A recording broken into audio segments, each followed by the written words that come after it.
Hello. Today I am doing something a little different than I've done before, and that is me walking while I'm talking. This morning, my husband was like, "Oh, it's a beautiful day. Let's open up the windows," which in South Florida is rare. Usually it is way too hot for that. And on my list of things to do today, I was going to record a podcast. So I said, let me kill two birds with one stone. Because if there's anything I love, it is multitasking and getting my steps in while I'm working. So here we are. Last week, I told you why I wanted to self-publish my book. Did that on the podcast Tuesday. 2 days later, if you are on my email list, you got the offer to purchase the Kindle version of my book for 99 cents. That is something you can still do. And I apologize for the wind, people. I'm walking, so the audio on this episode isn't amazing, but work with me here. I'm trying to be a healthy girl. I am going to leave the Kindle book up for 99 cents until the end of the month. So until Halloween, you can get that bad boy. So if you're listening to this in real time, I believe that's today. Yeah, that's today. Up until today, you can get that book for 99 cents, the ebook version. And then you can also, of course, get the paperback version. But if you want to get the paperback version for free, all you have to do by the end of the day, again, if you are listening to this in real time, is purchase the Kindle version for 99 cents, leave me a review on Amazon, screen grab that review, and then email it to me at Christina@MediaMavenandMore.com, and I will send you a signed paperback copy of the book. Thank you so much for your support. First time doing something like this. I told you why I'm doing it like this last week, and right now I'm going to give you a little bit more behind the scenes of the whole process. I gave you some last week, but I want to start from the beginning, and that is me just thinking I should write a book. I love to read books, so why not write a book? Like, I'm always creating this content. I have an online course. I have a boot camp. I've got a million podcast episodes, not a million, almost 300 podcast episodes. Like, why is all of this not in an organized form in a book?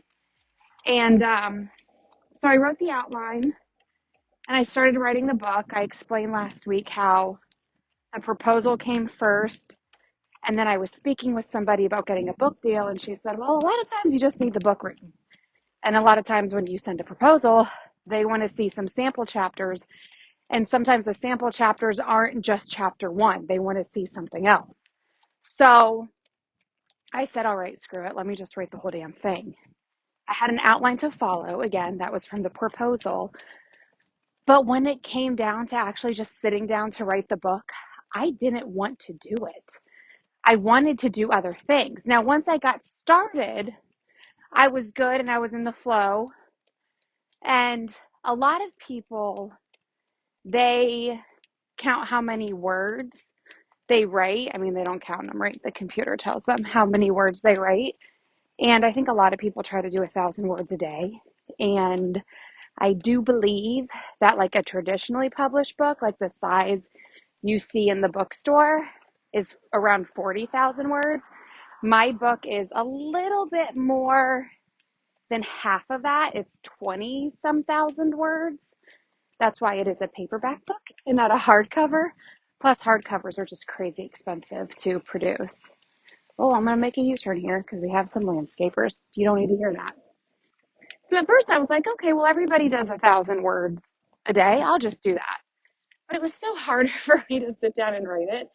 And then while I was writing it, again, I would get in the flow of it and it was fine, but I just didn't want to do it. And so it made me think, like, do I want to write a fiction book? Because I love reading psychological thrillers and I have all these ideas for books, but I don't know if I have it in me. I just didn't enjoy the process as much as I thought I would. So this may be the only book you're getting out of me. I don't know, at least right now, right? Our goals change. What we want to do changes. At least right now, I wasn't loving the process. But after I got started, I had thousands of words written. I spent so much time on this proposal. I spent hundreds of dollars doing workshops and learning from people about the book writing process and getting a deal or self-publishing, all of those things. So I was like, I just got to finish this, because if not, then all of this would be for nothing. So I finished it. And I can't give Anna David enough props. I mentioned her last week. She has been on the podcast before talking about self-publishing and traditional publishing. She's done both. Her course, Legacy Launchpad Publishing, was a savior. I told you that I hired a company for like $5,000 to do the book cover, the formatting of the book inside and the design inside, and then paying somebody for that company to do project management, paying them to upload it to Amazon and get me my ISBN, which is that code and barcode you see on the back of books. $5,000. But then once I got into Anna David's course, I was able to do all of that in no time. And it was so easy. And again, listen, I feel like when it comes to the service-based business, a lot of what people do for you is easy. It's just a matter of knowing what to do, A, and B, taking the time to do it. So I'm not knocking this company for charging $5,000 for this. However, it was just something I didn't mind doing that I could do quickly once I knew what to do. So if that is something that you think you would be interested in, and I didn't think I was like, no, I don't want to do this. I don't want to mess with it. But I didn't know how easy it was to do these things. And I dabbled in them a little bit before. Like when it came to the book covers, I told you what they brought me was very disappointing. So I created my own in Canva. I love to play around in Canva. I'm in Canva almost every day doing stuff for my business. So that wasn't too hard for me. My kids wrote books and they published them on Amazon. So I was familiar with uploading things to KDP on Amazon. So that wasn't hard for me. When it comes to buying your ISBN, you literally go to a website and you pay. I mean, it's like buying anything online. That was easy. And then formatting the book, people will charge you over $1,000 for this. But all you need to do is get this program called Vellum, which I believe I paid maybe $250 for it for lifetime access to it. And it automatically does it for you. You just upload your manuscript, move some things around, and that's that. It was super easy. So I'm glad that I did it myself, at least the first time. If I do it in the future, or if I pay somebody to do it in the future, I know the process. So that's that. That's the behind the scenes of the writing. That's the behind the scenes of getting it ready to publish so people could buy it. Now let's talk about the marketing, because this is the biggest piece of it. I feel like so many people write books, and not just write books, but so many people start blogs or launch podcasts or create online courses. And it could be the best content in the world, but if you're not marketing it and telling people about it, then it really doesn't matter. So let me tell you about the marketing behind the book, because this is the big part. And again, I got a lot of these ideas from Anna David. Laura Briggs is somebody who was actually in my media mentoring program. And when she joined, I think she just had one book under her belt, and now she has multiple. And she sent me some resources that she uses when she launches her books. So I'm going to tell you what I've done. The first one, I think it may be the biggest one. Now, remember, I am recording this episode before I launch my book, so I don't really know how this is going to go. But so far, I think it's going okay. And I say so far before the launch because I am stuck on that Thursday, October 26th date because that is the date where I send the email out to over 7,000 people on my email list, asking them to buy the book for 99 cents, leave me a review, and then I'll send you the paperback. Some people don't care about the paperback. Some people don't want to spend the time leaving a review, screenshotting it, and then emailing it to me. But if you're a book nerd like me and you like a physical book, then you may care. You may want to do this. I am a member of the lab with Jay Klaus. We are all in a community together online called Circle. And I posted in there prior to October 26th, letting people know, hey, listen, I have this book coming out. If you guys want to buy it on this day and you leave me a screenshot of a review in my inbox, I'll send you the paperback, whatever. Gave them the whole spiel. And I didn't link to the book because I didn't want them to do this yet. I wanted to do it on Thursday because I want a whole bunch of sales in one day to make a bestsellers list. The bestsellers list on Amazon especially, I don't want to say it's not legit because you get the bestsellers list when you get a bunch of people buying your books and that's how you do it. However, you could go in there and buy 100 of your own books and make the bestsellers list. Like anything else, it can be finagled to your benefit.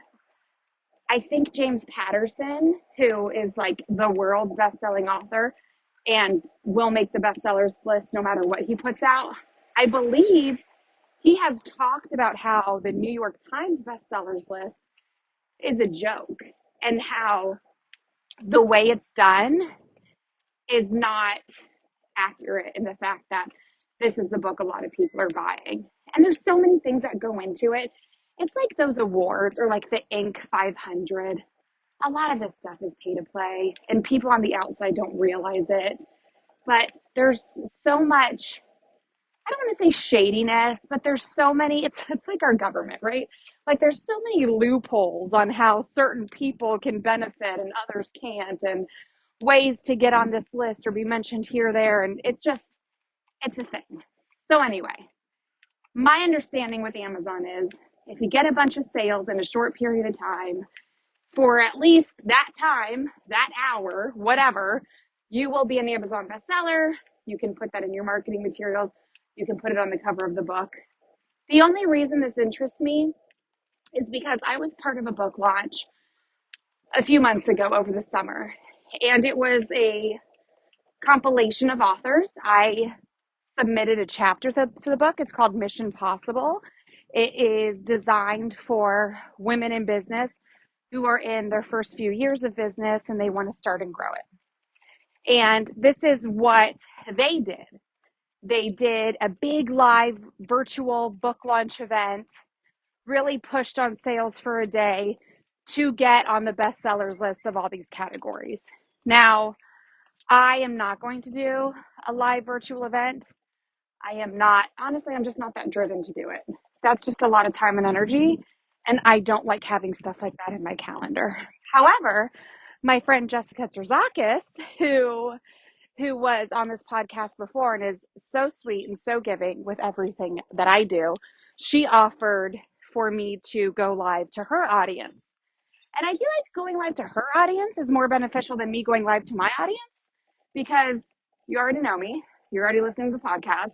You're already getting my emails. So I'd rather spend my time, my extra time, getting in front of a new audience because you guys are already here. Right now, I'm building a relationship with you. When I get in front of somebody else's audience, they discover me. And then they listen to the podcast. And then they join the email list. Like there's growth and then there's relationship building. So the biggest thing I'm doing when it comes to marketing is emailing my list with that 99-cent offer. That's number one. Number two, I'm not just emailing the list about it. I'm telling you on the podcast. I'm a part of a lot of communities. I mentioned the lab with Jay Klaus. I'm sharing it in there. And then in other communities I'm in where I am, my asks of a favor like this are not so welcome. On launch date, October 26th, I am going to post in these groups and say, hey, I just launched my book. You can get it here for 99 cents. So I'm kind of promoting it, but kind of giving something away because it's just 99 cents.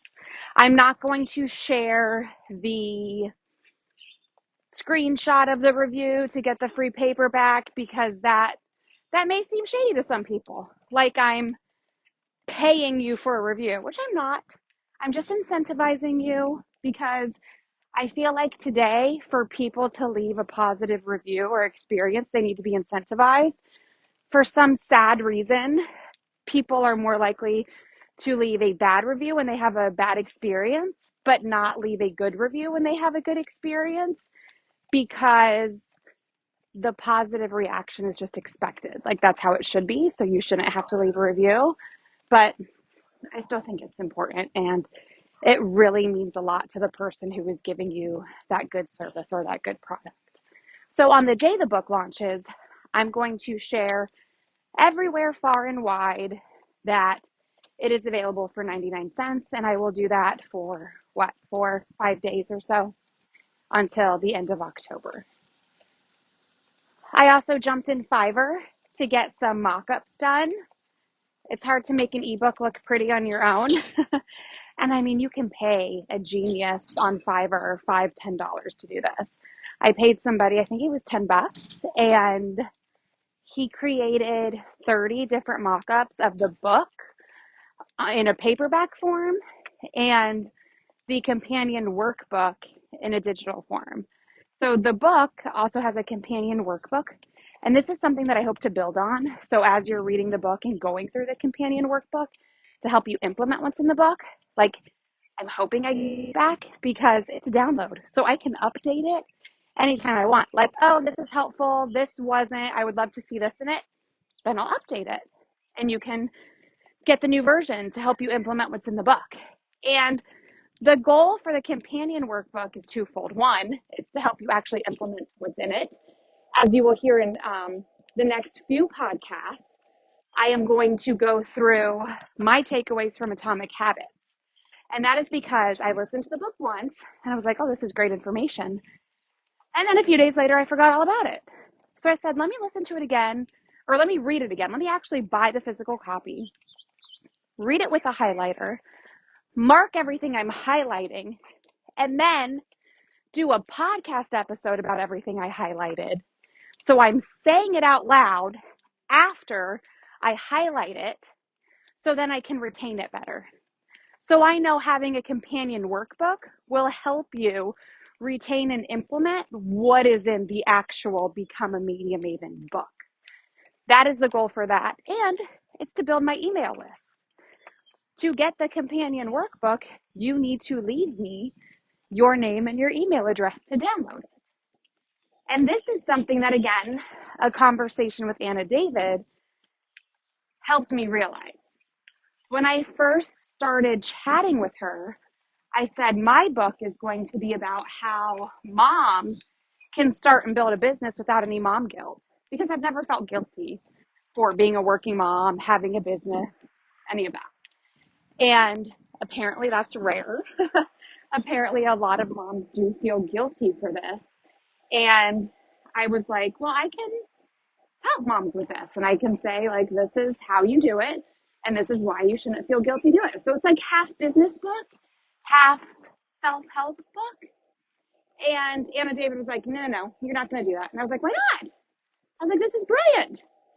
And that's actually the book that I was pitching to agents to get a traditional publishing deal when I first started this whole thing. And she said, the purpose of your book is to build your business. You don't have a business based on moms not having mom guilt. You have a business helping people get exposure through PR. So that's what your book needs to be about. And I was like, oh, it was like an aha moment where you're like, yeah, that makes pretty good sense. Like, what's the end goal with the book? I don't think I'm going to be, the next James Clear of Atomic Habits. I'm not willing to do the work it takes to be the next James Clear of Atomic Habits. So if this book got me more paid speaking gigs, built my email list, got me more podcast listeners, then that's the win. So I need to make it about my business and not how I don't feel guilty having a business. So that is what shifted my mindset when it came to what the book was going to be about and why I wanted to use it as a business building tool in addition to something that could help people. Okay, let's see. How else am I marketing this? You can tell I'm outside on a walk, not looking at any kind of outline or notes as I do this. But really, I mean, it's just sharing it everywhere. And then asking close friends and people in the industry to share it everywhere. So I sent messages to Jessica Terzakis, I mentioned, and Lisa Simone Richards, and a few other people who are like business buddies of mine. And as I say this, I'm thinking of other business buddies of mine, like people who I message with on social or people who I'm boxing on a regular. If they could email their list for me and tell their list about the 99-cent offer, then that's amazing. So that's something else that they're doing for me. And then I'm also going to send the physical copy to people that have influence, that I look up to, that are like mentors of mine. So I'm sending one to my friend Amy Landino. I'm sending one to Jay Klaus in the lab. I'm sending one to Pat Flynn, who I worked closely with years ago when I was in his mastermind. So people who have helped me along the way, even if they help me from afar and they don't really know they helped me, I'm going to send them a book and I'm going to leave a little note, a personal note to each of them in the book. I'm also going to send one to Alex in Books. If you are on my newsletter, you have seen me talk about how much I love his content. Like if I could have his job, if I could replicate his business, oh my gosh, what a dream job. I'm sure there's a lot more to his business than what I see, but from what I see, he reads a nonfiction book a week and shares all of the amazingness about that nonfiction book with his followers once a week. And he monetizes this on his podcast, in his newsletter, on social media. He's got products, he's got merch. Like, what a job, right? So I'm going to send him my nonfiction book. And then I'm going to send some people who I like and follow on Bookstagram my book because I love, and Bookstagram is more so fiction. I don't follow a lot of nonfiction Bookstagram accounts outside of Alex and Books. But I'm going to send them some books too because why not? You got to get the word out. And that's how I'm getting the word out. It's really just how many different ways can you tell a bunch of people about your book? So that's what I'm doing. I'm not planning on doing any Amazon ads or any advertising right now. In Anna David's course, she did talk about some sites that do book reviews. I may look into that a little bit more, but again, I think some of that is pay to play.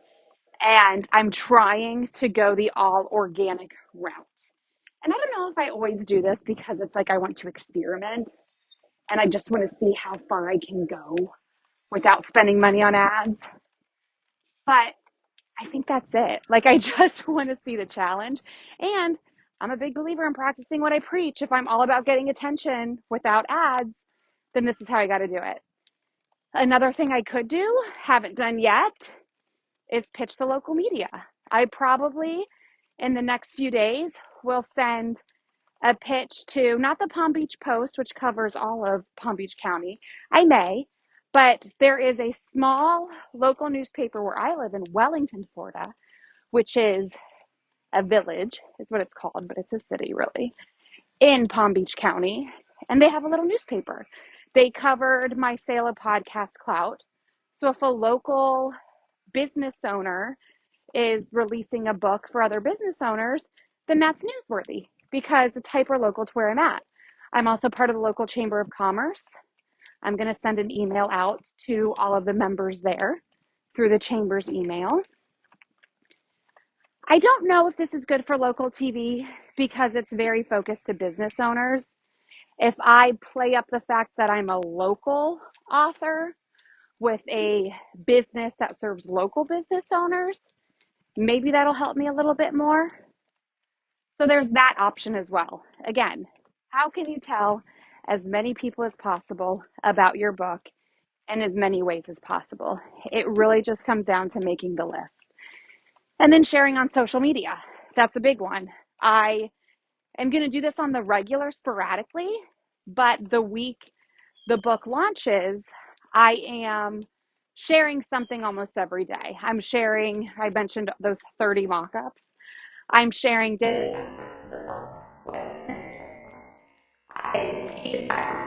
again, like $10, $15 to create a trailer for the book. You see this a lot with, the big New York Times bestsellers, the books you can find in bookstores where they make it look like a movie trailer, but it's for your book. So I'm going to do that. See how that turns out. Still waiting to get that one back. So be on the lookout for that. And then there's also getting your book in bookstores. You can go into any Barnes and Noble or independent bookstore in your area and just ask them. They actually like ordering books from independent authors or self-published authors because it's a lot easier and it's less of a headache than with the big publishers. You just have to go in, make friends with the book buyer and tell them, hey, I'm a local author. You can also have an event there. Again, this is something that I'm not doing because I just don't have the energy to do this. And I really don't know how many people would show up to my event. I'm not going to lie. Maybe that's a mindset thing of mine. But this is something actually Amanda Tice did. She has also been on the podcast. She's a friend of mine, lives in Austin. We used to work together in news back in the day in the Bronx. And she had a book signing event at a local Barnes and Noble. So that is something you can do. And then independent bookstores, you could go in, sign a few, leave them in there. I mean, if anything, it's good for exposure. Like, I'm not trying to make money off of this book. I'm just trying to build my business. And the book is the fancy business card. Let's look at it like that. So I appreciate you being here with me while I'm walking and huffing and out of breath and just ranting in a non-organized fashion about everything I'm doing because I have zero notes in front of me. I'm just walking and trying to dodge the lawnmowers and the big trucks. But if you have any questions about marketing the book, let me know. I am going to share a link to Anna David's course because I mentioned that a few times. And if you are thinking of self-publishing anything, I mean, even if it's like your kids want to write a book and you want to get it on Kindle, that's fabulous. One more thing I didn't mention that is in the course. When it comes to finding keywords, Amazon gives you like a spot for 7 keywords for your book to pop out at. And I was just like, public relations, marketing, PR for business owners, like what you would think they are. Well, she shares a software that you can purchase, again, not that expensive. And it does this like SEO keyword research for you in Amazon. So I did this for my book. And then I went back to the 2 like children's books that my kids wrote. And I looked at the keywords that I put in there. And it was like, no, they would never be found with these keywords because either nobody's searching for them or there's way too much competition. So I used it to see what the keywords should be. And then I made those edits. So that's another thing when it comes to, you got to think of Amazon as like Google SEO. There's a million things on there and you want to be found in search. So sometimes you need a software that'll help you do that. So I did that. And the thing is with the software to put the book together and the software for the keywords, you buy it once and you have it forever. So if you do want to do something down the road, or if your goals change, or if your kids want to do something, you have that there. And again, this is why it may be better to learn how to do this yourself and execute it yourself before hiring somebody to do it for you. So you know what goes on behind the scenes. I know when somebody hires my agency to do PR and they've worked in PR before, or they've worked with other agencies before, it is a much smoother process because they've been there and done that. Just something to think about. If you go to becomeamediamaven.com, you will not just see the podcast there anymore. You will see a link to the book because I titled my book Become a Media Maven. I'm just trying to keep things simple. I think it's easier to be found when it's all the same name and when it's all the same domain. I mean, I can put my podcast and my book on the same page, right?